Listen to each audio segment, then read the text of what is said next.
Aleluia! Glória a Deus, aleluia, louvado seja Deus. Consegui chegar aqui hoje num horário diferente, né? Um horário fora do nosso horário normal. Estava voando essa madrugada de Manaus para Brasília, meu voo foi de madrugada.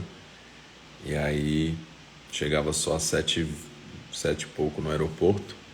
Então não deu para a gente fazer no nosso horário, mas estou aqui para que nós possamos cumprir a nossa meta de hoje. Glória a Deus por isso. Desafio 142 dias, estamos aí 131 dias, faltam apenas 11 dias para a gente completar a Bíblia toda em 142 dias. Então nós vamos até o dia 27, lendo a Bíblia toda, completando a Bíblia inteira, e depois nós começamos de novo no dia 1º de janeiro, o desafio 42 dias. Glória a Deus. Vamos começar o desafio 42 dias, a Bíblia toda em 42 dias, a partir de janeiro, a partir de 1º de janeiro, todos os dias online. Nós vamos entrar cedo, às 4h42 da manhã, horário de Brasília, para começarmos o dia de madrugada já.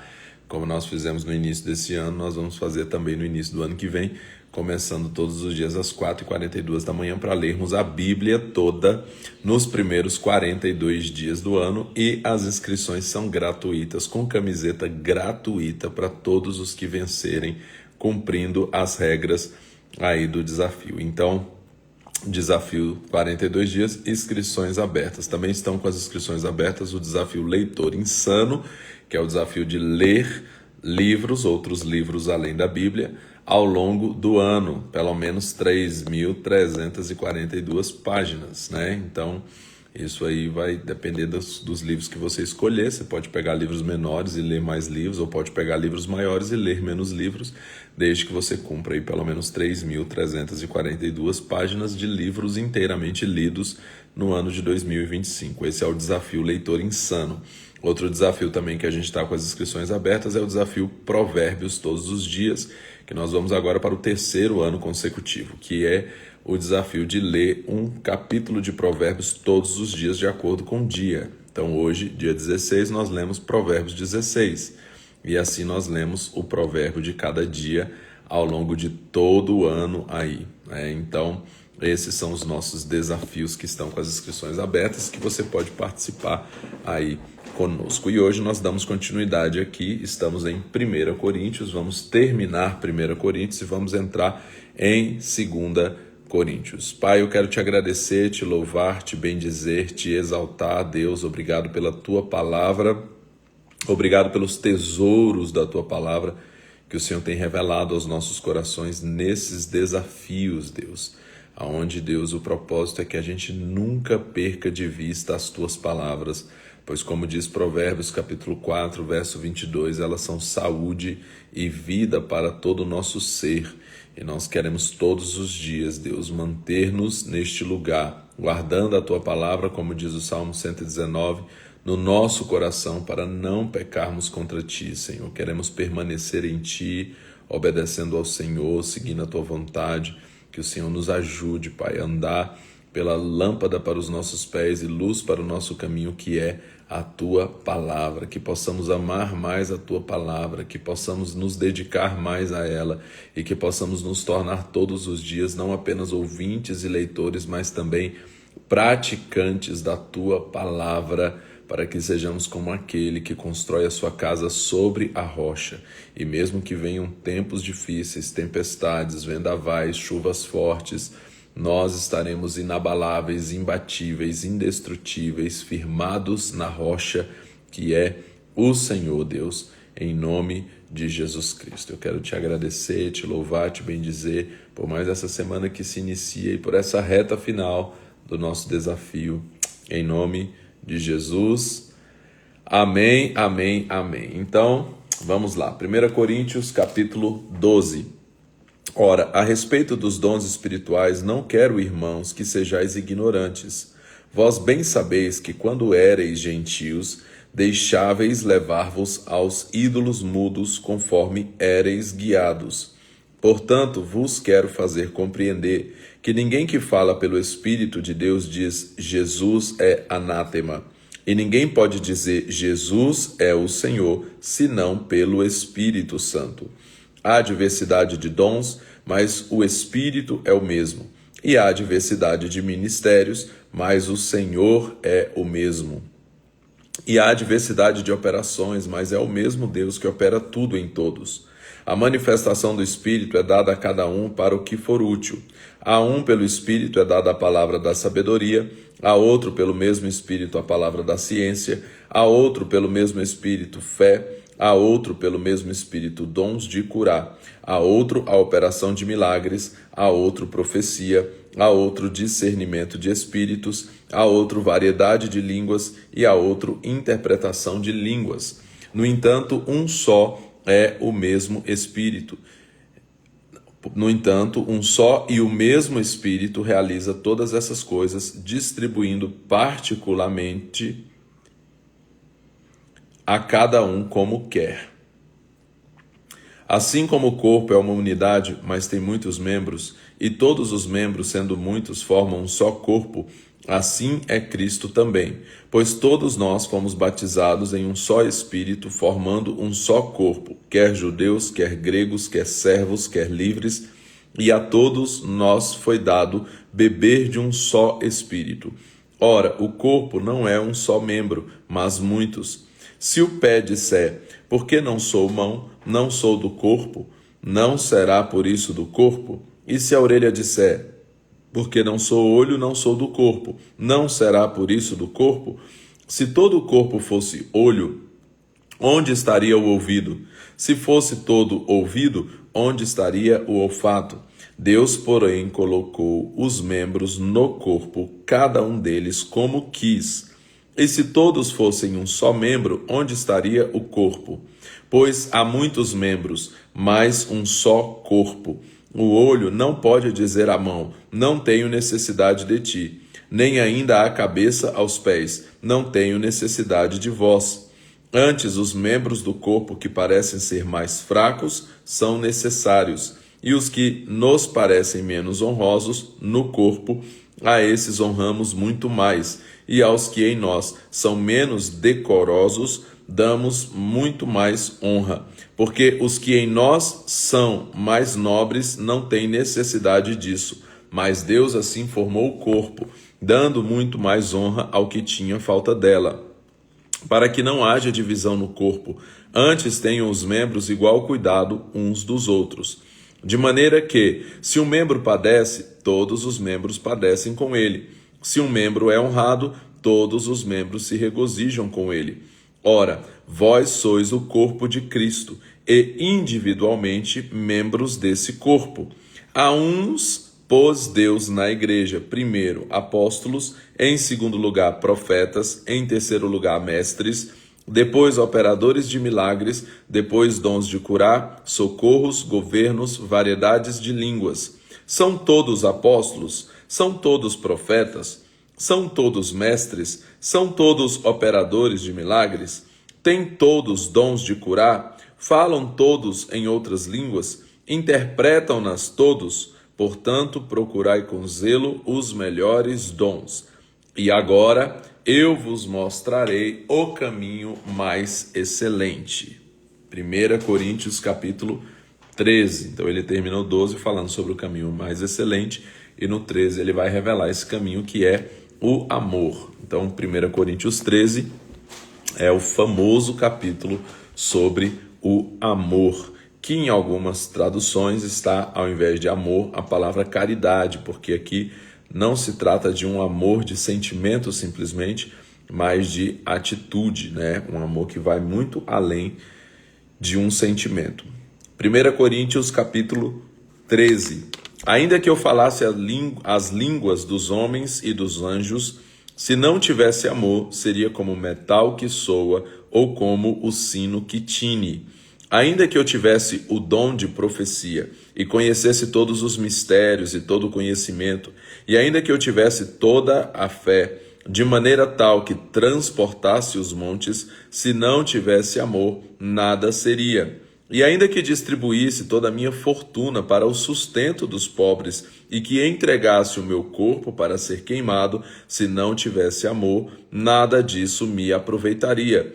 O amor é paciente, é benigno, o amor não inveja, não se vangloria, não se ensoberbece, não se porta inconvenientemente, não busca os seus próprios interesses, não se irrita, não suspeita mal. O amor não se alegra com a injustiça, mas se regozija com a verdade. Tudo sofre, tudo crê, tudo espera, tudo suporta. O amor nunca falha, mas as profecias cessarão, as línguas desaparecerão, o conhecimento passará, pois em parte conhecemos e em parte profetizamos. Mas quando vier o que é perfeito, então o que é em parte será aniquilado. Quando eu era menino, falava como menino, pensava como menino, raciocinava como menino, mas logo que cheguei a ser homem, acabei com as coisas de menino. Agora vemos em espelho, de maneira obscura, então veremos face a face. Agora conheço em parte, então conhecerei como também sou conhecido. Agora permanecem estes três: a fé, a esperança e o amor, mas o maior deles é o amor. 1 Coríntios, capítulo 14. Segui o amor e procurai com zelo os dons espirituais, mas principalmente o de profetizar. Pois o que fala em língua não fala aos homens, senão a Deus. Com efeito, ninguém o entende e em espírito fala mistérios. O que profetiza, porém, fala aos homens para edificação, exortação e consolação. O que fala em língua edifica-se a si mesmo, mas o que profetiza edifica a igreja. Eu gostaria que todos vós falasseis em línguas, mas muito mais que profetizeis. O que profetiza é maior do que o que fala em línguas, a não ser que também interprete, para que a igreja receba edificação. Agora, irmãos, se eu for ter convosco falando em línguas, que vos aproveitaria? Se não vos falasse, ou por meio de revelação, ou do conhecimento, ou da profecia, ou da doutrina. Da mesma forma, se as coisas inanimadas que fazem som, seja flauta, seja cítara, não formarem sons distintos, como se conhecerá o que se toca na flauta ou na cítara? Se a trombeta der sonido incerto, quem se preparará para a batalha? Assim também vós, se com a língua não pronunciardes palavras bem compreensíveis, como se entenderá o que se diz? Estarei como que falando ao ar. Há, por exemplo, tantas espécies de vozes no mundo, mas nenhuma delas sem significação. Se eu, porém, ignorar o sentido da voz, serei estrangeiro para aquele a quem falo, e o que fala será estrangeiro para mim. Assim também vós, como desejais dons espirituais, procurai abundar neles para a edificação da igreja. Pelo que o que fala em língua, ore para que a possa interpretar. Pois se eu orar em língua, o meu espírito ora, de verdade, mas o meu entendimento fica sem fruto. Que farei, pois? Orarei com o espírito, mas também orarei com o entendimento. Cantarei com o espírito, mas também cantarei com o entendimento. De outra maneira, se tu bendisseres com o espírito, como dirá o não instruído amém sobre a tua ação de graças, visto que não sabe o que dizes? Em verdade, tu dás bem as graças, mas o outro não é edificado. Dou graças ao meu Deus, porque falo em outras línguas, mais do que todos vós. Todavia, eu antes quero falar na igreja 5 palavras com o meu entendimento, para que possa também instruir os outros, do que 10.000 palavras em língua. Irmãos, não sejais meninos no entendimento, mas sede meninos na malícia e adultos no entendimento. Está escrito na lei: por gente de outras línguas e por outros lábios falarei a este povo, mas ainda assim não me ouvirão, diz o Senhor. De sorte que as línguas são um sinal não para os crentes, mas para os incrédulos. A profecia, porém, não é sinal para os incrédulos, mas para os crentes. Portanto, se toda a igreja se congregar em um lugar e todos falarem em línguas e entrarem os que não têm instrução ou incrédulos, não dirão que estáis loucos? Se, porém, todos profetizarem e alguém sem instrução ou incrédulo entrar, por todos é convencido, por todos é julgado. Os segredos do seu coração ficarão manifestos, e assim, lançando-se sobre o seu rosto, adorará a Deus, declarando que Deus está verdadeiramente entre vós. Que diremos, pois, irmãos? Quando vos reunis, cada um de vós tem salmo, tem doutrina, tem revelação, tem língua, tem interpretação, faça-se tudo para a edificação. Se alguém falar em língua, faça-se isso por 2, ou, quando muito, 3. E, por sua vez, haja intérprete. Se, contudo, não houver intérprete, esteja calado na igreja e fale consigo mesmo e com Deus. E falem 2 ou 3 profetas, e os outros julguem.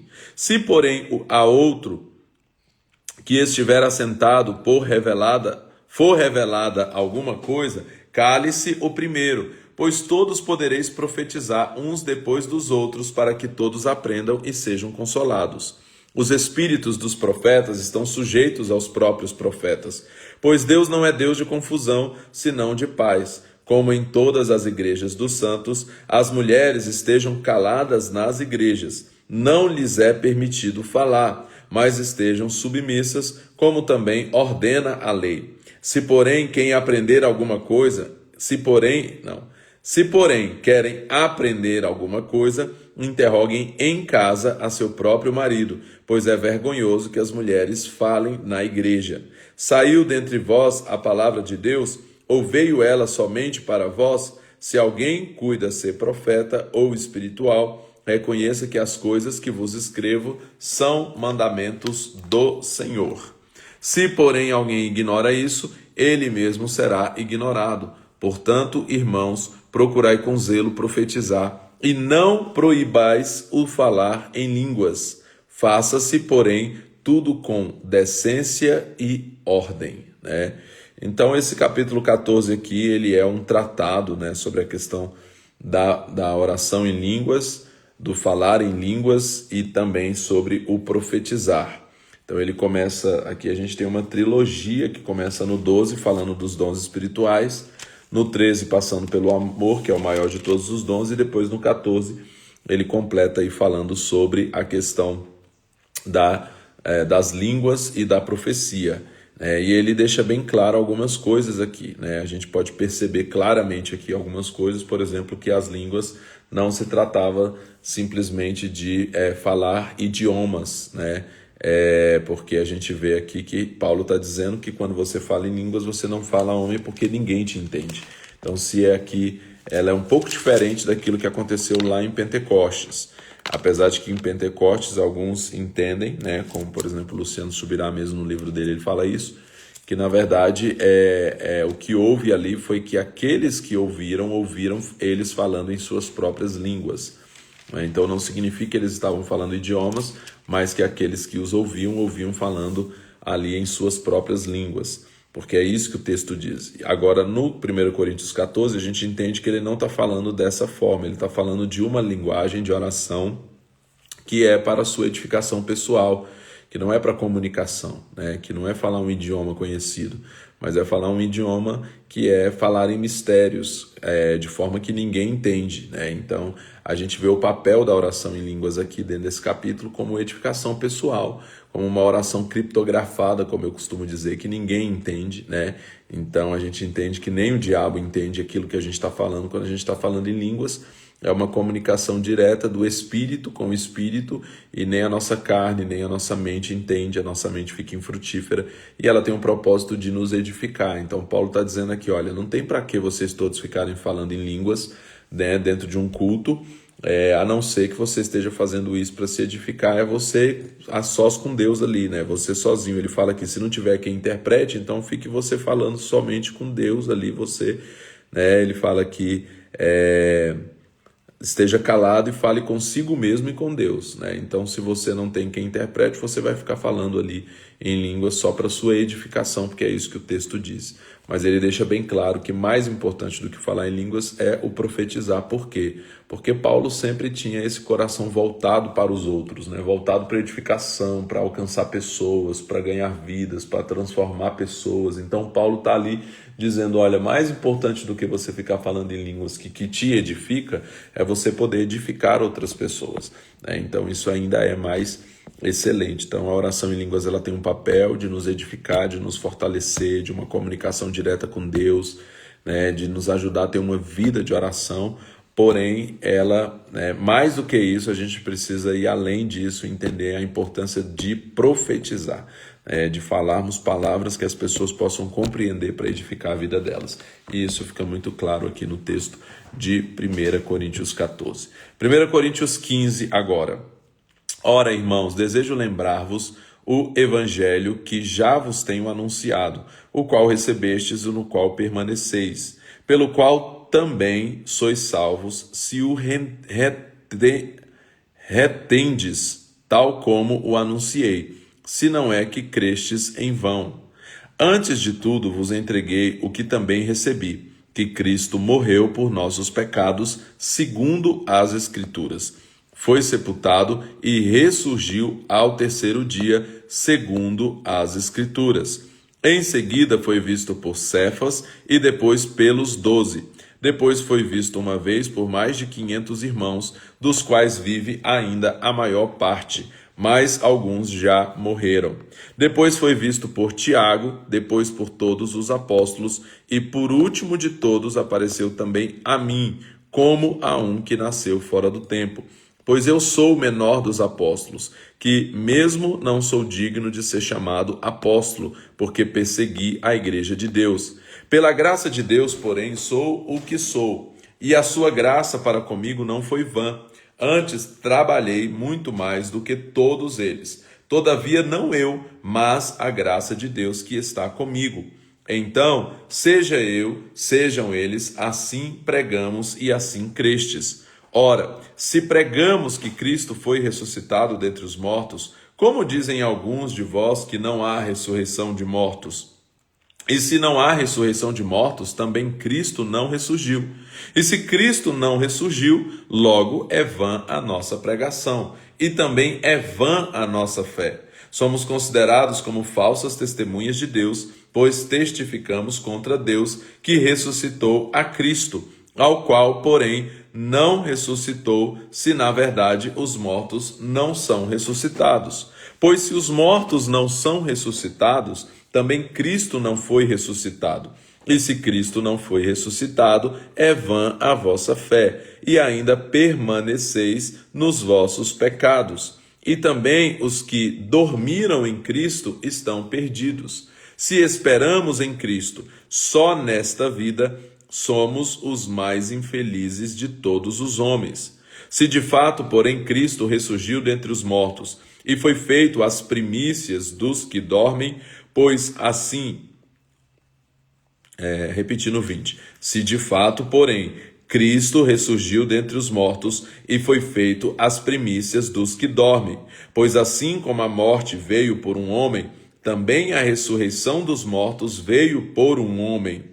Pois assim como todos morrem em Adão, assim também todos serão vivificados em Cristo. Cada um, porém, por sua ordem. Cristo, o primeiro, depois os que são de Cristo na sua vinda. Então virá o fim, quando tiver entregado o reino de Deus, o Pai, e quando houver destruído todo domínio, toda autoridade e todo poder. Pois convém que ele reine até que haja posto a todos os inimigos debaixo dos seus pés. Ora, o último inimigo que há de ser destruído é a morte, pois todas as coisas sujeitou debaixo de seus pés. Mas quando diz que todas as coisas lhe estão sujeitas, claro está que se excetua aquele que lhe sujeitou todas as coisas. E quando todas as coisas lhe estiverem sujeitas, então também o mesmo Filho se sujeitará àquele que todas as coisas lhe sujeitou, para que Deus seja tudo em todos. De outra maneira, que farão os que se batizam pelos mortos, se absolutamente os mortos não ressurgem? Por que se batizam eles então pelos mortos? Porque estamos nós também a toda hora em perigo. Eu vos declaro que cada dia morro, gloriando-me em vós, irmãos, por Cristo Jesus nosso Senhor. Se, como um homem, lutei em Éfeso com feras, que me aproveita isso se os mortos não são ressuscitados? Comamos e bebamos, pois amanhã morreremos. Não vos enganeis, as más companhias corrompem os bons costumes. Voltai à sobriedade e não pequeis, pois alguns ainda não têm conhecimento de Deus. Digo-o para vergonha vossa. E aqui é interessante porque as más conversações, aqui as más companhias, em algumas traduções diz, as más conversações corrompem os bons costumes, né? É interessante observar que aqui o contexto que ele está falando é sobre ressurreição. Quais são as más conversações? São as pessoas que elas não estão ali colocando, insania, que agonia. São as pessoas que elas estão questionando a ressurreição. São as pessoas que não testificam a ressurreição, que vão contra a ideia da ressurreição, que contradizem a ressurreição, que não acreditam na ressurreição de Cristo e daqueles que vão ressuscitar por causa de Cristo. Então, aí ele está dizendo que as más companhias ou as más conversações, elas corrompem os bons costumes, e justamente nesse contexto aqui é interessante porque a maioria das pessoas usam essa ideia de as más companhias corrompem os bons costumes para outras coisas, para o fato de andar com pessoas que falam coisas ou que têm comportamentos que vão corromper aí, alguma coisa nesse sentido, e não deixa de ser uma verdade, mas o contexto desse texto aqui são aqueles que não confirmam e não creem na ressurreição de Cristo e na ressurreição dos mortos a partir de Cristo. Então essas pessoas, elas corrompem aqui a fé daqueles que creem em Cristo e na ressurreição. Aí ele diz 34, voltai à sobriedade, não pequeis, pois alguns ainda não têm conhecimento de Deus, digo para a vergonha vossa. Verso 35, alguém contudo dirá, como ressurgirão os mortos e com que corpo virão? Insensato, o que tu semeia não é vivificado, se primeiro não morrer. E quando semeias, não semeias o corpo que há de nascer, mas o simples grão como de trigo, ou de qualquer outra semente. Deus, porém, dá-lhe o corpo como quer, e a cada semente o seu próprio corpo. Nem toda a carne é a mesma. Uma é a carne dos homens e outra a dos animais. Outra a das aves e outra a dos peixes. E há corpos celestes e corpos terrestres. Mas uma é a glória dos celestes e outra dos terrestres. A dos terrestres. Uma é a glória do sol e outra a glória da lua. E outra a glória das estrelas. Uma estrela difere em glória de outra estrela. Assim também é a ressurreição dos mortos. Semeia-se o corpo em corrupção, é ressuscitado em incorrupção. Semeia-se em desonra, é ressuscitado em glória. Semeia-se em fraqueza, é ressuscitado em poder. Semeia-se corpo animal, é ressuscitado corpo espiritual. Se há corpo animal, há também corpo espiritual. Assim também está escrito, o primeiro homem, Adão, foi feito alma vivente, o último Adão, espírito vivificante. Não veio primeiro o espiritual, mas o natural e depois o espiritual. O primeiro homem, sendo da terra, é terreno, o segundo homem é do céu. Qual o terreno, tais são também os terrenos, e qual o celeste, tais também os celestiais. E qual o celestial, tais também os celestiais. E assim como trouxemos a imagem do terreno, assim traremos também a imagem do celestial. E agora digo isso, irmãos, que a carne e o sangue não podem herdar o reino de Deus, nem a corrupção herda a incorrupção. Eis que vos digo um mistério. Na verdade, nem todos dormiremos, mas todos seremos transformados. No momento, num abrir e fechar de olhos, ao soar a última trombeta, pois a trombeta soará, e os mortos ressurgirão incorruptíveis, e nós seremos transformados. Pois convém que aquilo que é corruptível se revista da incorruptibilidade, e aquilo que é mortal se revista da imortalidade. E quando o que é corruptível se revestir da incorruptibilidade, e o que é mortal se revestir da imortalidade, então se cumprirá a palavra que está escrita: tragada foi a morte da vitória. Onde está, ó morte, o teu aguilhão? Onde está, ó morte, a tua vitória? Ora, o aguilhão da morte é o pecado, e a força do pecado é a lei. Graças, porém, a Deus, que nos dá a vitória por nosso Senhor Jesus Cristo. Portanto, meus amados irmãos, sede firmes e constantes, sempre abundantes na obra do Senhor, sabendo que no Senhor o vosso trabalho não é vão. Então, Paulo aqui trata da ressurreição, nos lembra que você não semeia uma semente e nasce outra coisa igual.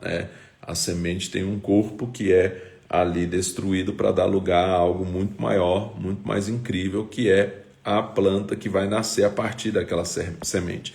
E ele está falando aqui sobre a ressurreição, e isso, nós seremos semeados em corrupção, com o corpo corruptível que nós temos, entrando em decomposição, a semente morrendo para que possa nascer um novo corpo, que nós vamos receber um corpo celestial.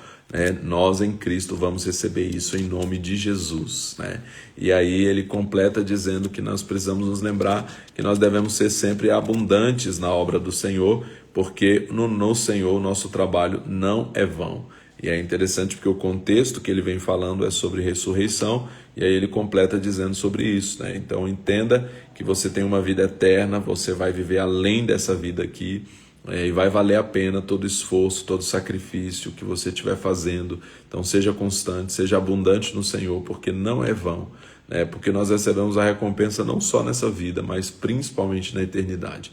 E aí Paulo está aqui nos lembrando que o nosso trabalho no Senhor não é vão, porque ainda que a gente não receba em vida, nós vamos receber na eternidade. São os tesouros que estamos ajuntando no céu, e eu sempre digo que a maior parte, na verdade, das recompensas, eu creio que a gente vai receber na eternidade. Deus nos dá algumas recompensas aqui na terra, mas não se compara com a riqueza da recompensa que está destinada a nós na eternidade. São tesouros nos céus, tesouros nas regiões celestiais, que estamos ajuntando quando nós fazemos aí a obra do Senhor, sempre abundantes na obra do Senhor, como Paulo falou aqui.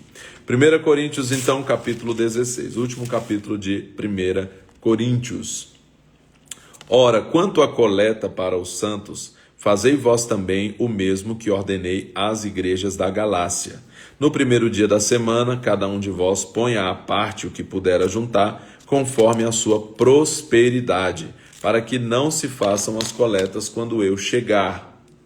Cada um contribua aí conforme a sua prosperidade, para que não se façam as coletas quando eu chegar. E quando tiver chegado, enviarei os que por carta aprovardes, para levar a vossa dádiva a Jerusalém. Se valer a pena que eu também vá, irão comigo. Irei, porém, ter convosco depois de ter passado pela Macedônia, pois tenho de passar pela Macedônia.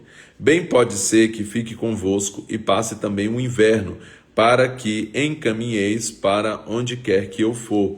Não vos quero agora ver de passagem, mas espero ficar convosco algum tempo, se o Senhor o permitir. Ficarei, porém, em Éfeso até o Pentecoste, porque uma porta grande e promissora se me abriu, e há muitos adversários. E se Timóteo for, vede que esteja sem temor convosco, pois trabalha na obra do Senhor, como eu também. Portanto, ninguém o despreze. Enviai-o em paz, para que venha ter comigo.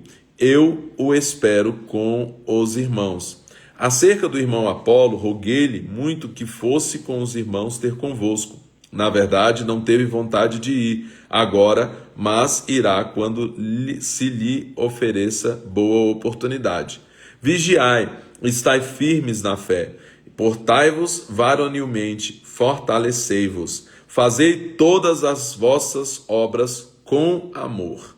Agora vós, irmãos, bem sabeis que a família de... Fazei todas as vossas obras com amor. Verso 15. Agora vós, irmãos, bem sabeis que a família de Estéfanas é o primeiro fruto da Acaia, e o que se tem dedicado ao ministério dos santos. Rogo-vos que também vos sujeitais a estes e a todo aquele que auxilia e trabalha na obra. Alegro-me, porém, com a vinda de Estéfanas, de Fortunato e de Acaico, porque eles supriram o que da vossa parte me faltava. Pois alegraram o meu espírito, assim como o vosso, reconhecei aos tais. As igrejas da Ásia vos saúdam. Saúdam-vos afetuosamente no Senhor Áquila e Priscila, com a igreja que está em sua casa. Todos os irmãos vos saúdam. Saudai-vos uns aos outros com ósculo santo.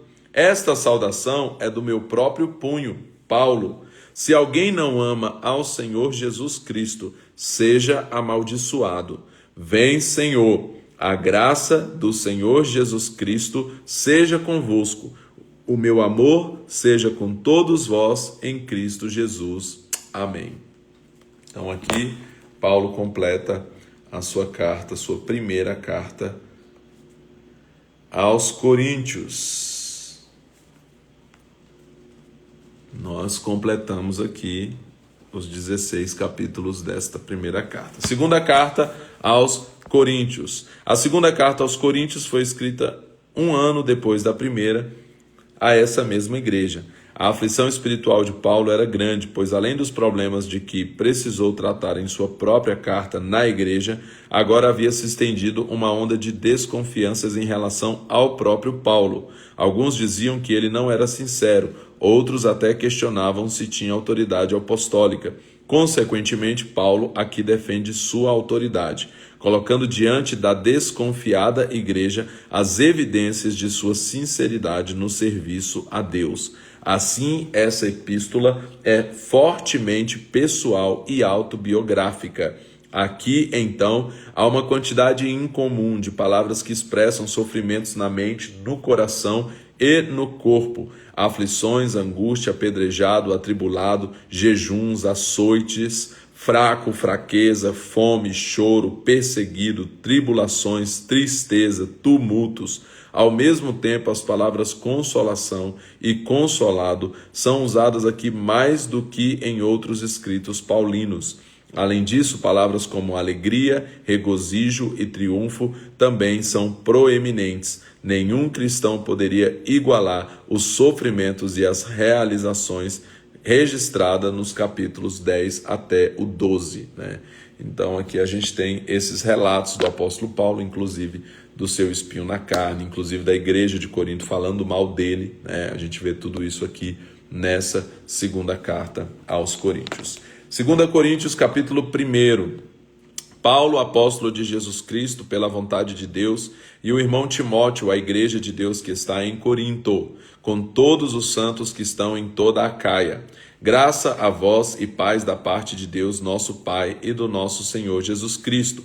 Bendito seja o Deus e Pai de nosso Senhor Jesus Cristo, o Pai das misericórdias e o Deus de toda a consolação, que nos consola em todas as nossas tribulação, em toda a nossa tribulação, para que também possamos consolar os que estiverem em alguma tribulação, com a consolação que nós mesmos somos consolados por Deus.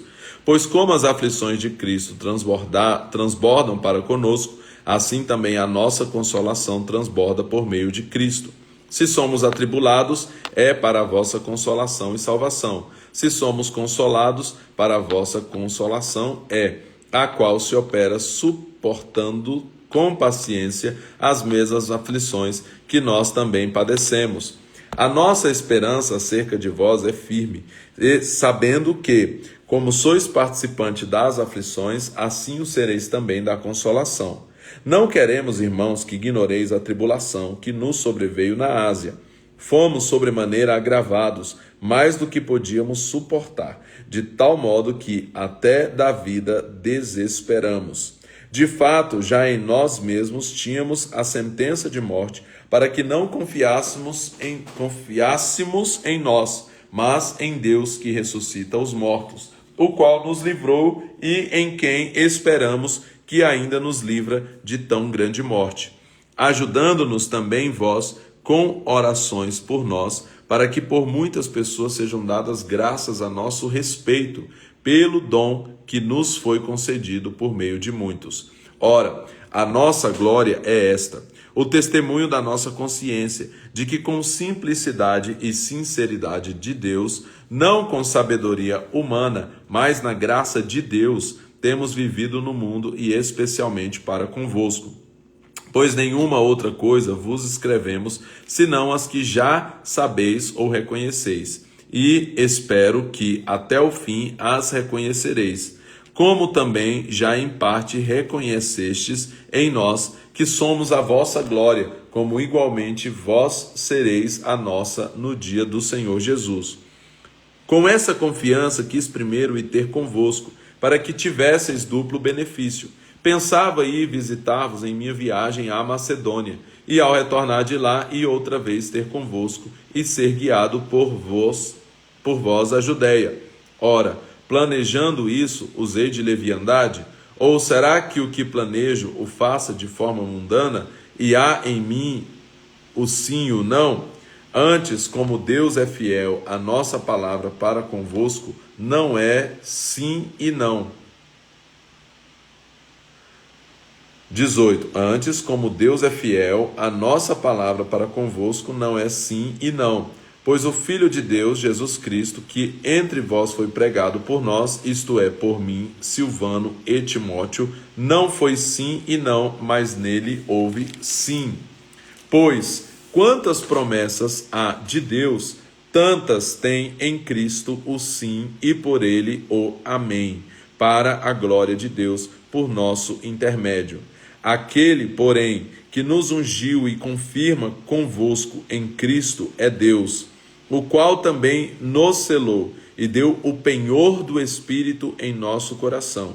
Invoco, porém, a Deus por testemunha sobre a minha alma, de que é para vos poupar que não fui até agora a Corinto. Não que tenhamos domínio sobre a vossa fé, mas somos cooperadores da vossa alegria, porque é pela fé que estáis firmados.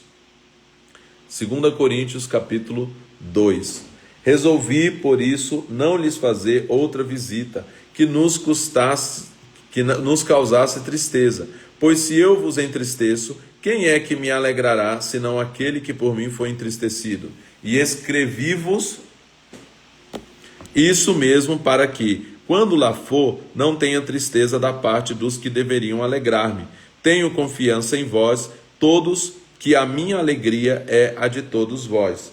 Pois em muita tribulação e angústia de coração vos escrevi, com muitas lágrimas. De coração vos escrevi, com muitas lágrimas, não...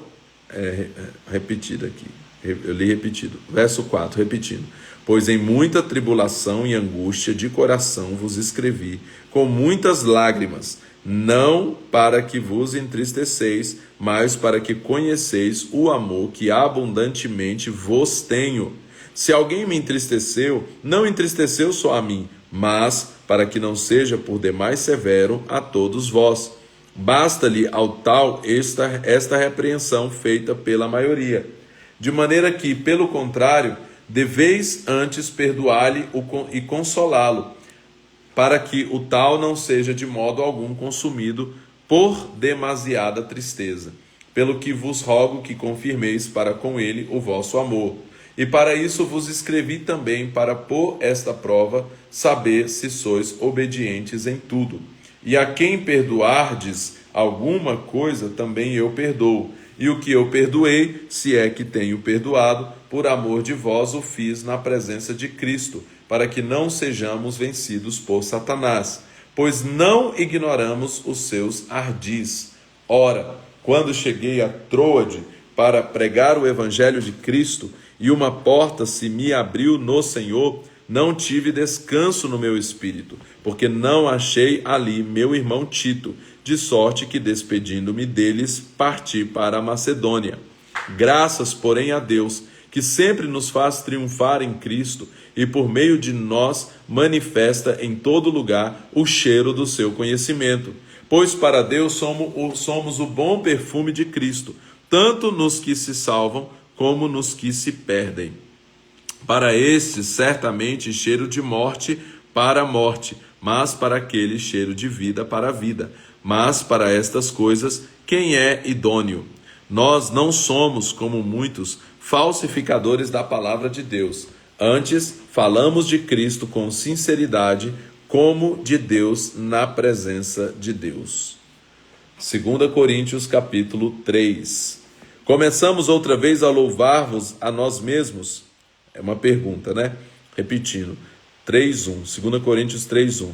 Começamos outra vez a louvar-nos a nós mesmos? Ou necessitamos, como alguns, de cartas de recomendação para vós ou de recomendação de vós?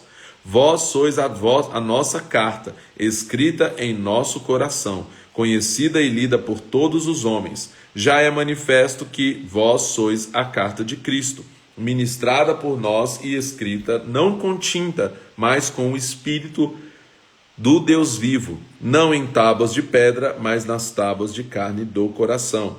E é por intermédio de Cristo que temos tal confiança em Deus. Não que sejamos capazes, por nós mesmos, de pensar alguma coisa, como se partisse de nós mesmos, mas a nossa capacidade vem de Deus.